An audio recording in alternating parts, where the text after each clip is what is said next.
Het binnen spannende dagen voor de initiatiefnemers van Holwerton C. Misschien wel spannender als eer. Al meer dan 10 jaar binnen deze fjouwermaalje in het spier om het project slagje te litten.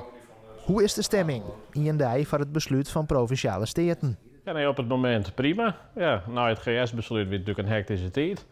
We zitten nu voor het PS-besluit.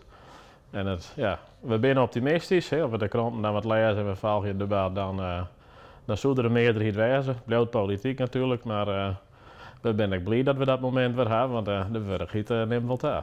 Het lijkt het op zich nou goed en ik heb wel het vertrouwen dat we het trom maken. Dat wil net zeggen dat we bij de eindstreep zijn natuurlijk, maar dan ben we wel weer over een drompel heen. En drompels hadden de oranje tijd wel west. Partijen die het haar waarom loeken en een negatief advies van deputaire steden. En dus zit er na het zien hier nog hield iets geen gat in de dik. Nou, we hier zien in Lintafel dat we nou met uitviering bezig zijn.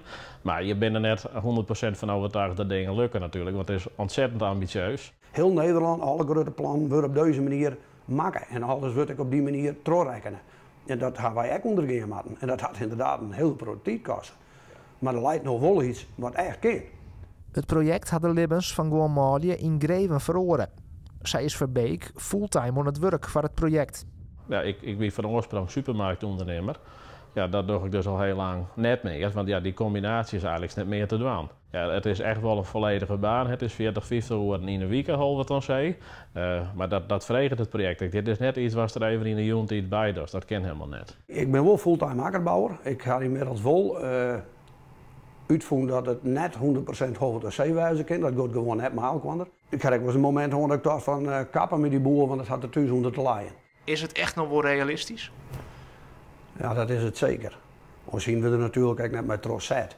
De goede gedachten zitten nog steeds in. En die blijven we ook voordragen.